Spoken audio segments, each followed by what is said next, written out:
Stormshield weather, certified most accurate. And good evening, everyone. Well, today is March 1st. That's meteorological spring, meaning that a lot of times the weather patterns start to look and behave and act more like spring weather. And so as we look at our tornado averages in March, we have about 4 on average. And then in April, 12. May, though, we start to ramp things up to 22. And in June, it falls back to 8. In El Nino years, sometimes you'll see the number in June equal that number in May. So we'll have to wait and see just how El Nino will play out. At any rate, experts from all over the country are in Oklahoma City tonight. They're talking about the best way people in Tornado Alley can prepare for tornadoes and severe storms. Stormshield meteorologist Taft Price caught up with some of them at this year's Tornado Summit.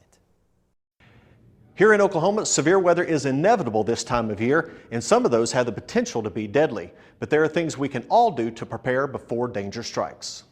Knowing where you're going to go in the event of a tornado warning is key. Today I spoke with leading storm experts and researchers about the consequences of waiting to decide what to do.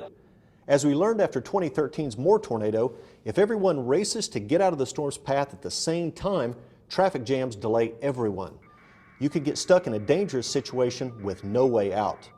Another concern?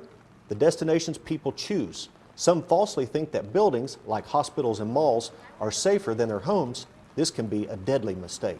Malls and structures like that are not necessarily any better than a house. The roofing in particular is not necessarily very strong. The tornado can open it like a can opener. The Moore Hospital, where many went to seek shelter, was previously an office building that was under no obligation to meet FEMA shelter standards.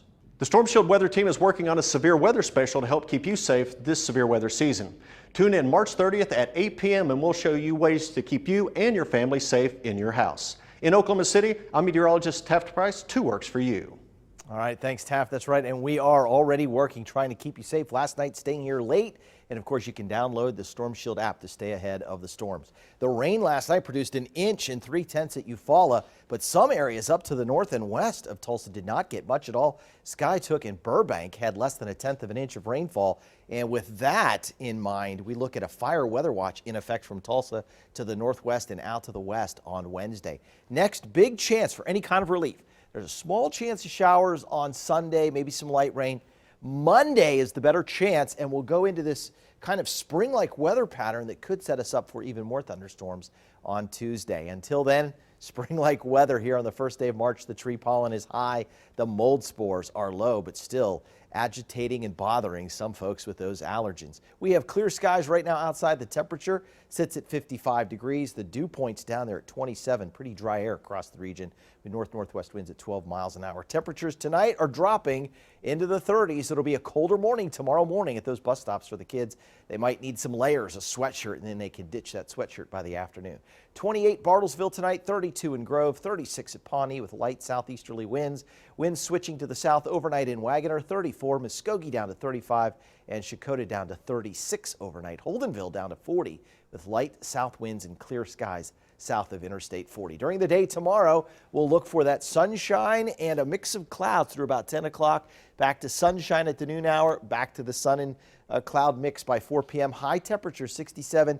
Note these winds tomorrow. They're pretty feisty at about 25 miles an hour, gusting up to 30 or 35 miles an hour. Veneta tomorrow 67. Skytook around 70. Claremore up to 66. In Sapulpa, 67 degrees, Tahlequah up to 66 with those gusty winds out of the south. And then high temperatures down to the south of Interstate 40, upper 60s at Stigler, 68. Independence, Kansas tomorrow, 66, mostly sunny, mild and breezy. Here's the 7-day forecast. We'll look for a high temperature just 63 on Thursday, 72 Friday. After a morning low of 36, we'll double that. 69 Saturday, 50% chance for light rain on Sunday. Thunderstorms possible Monday into Tuesday with highs in the lower 70s. More coming up tonight at 10.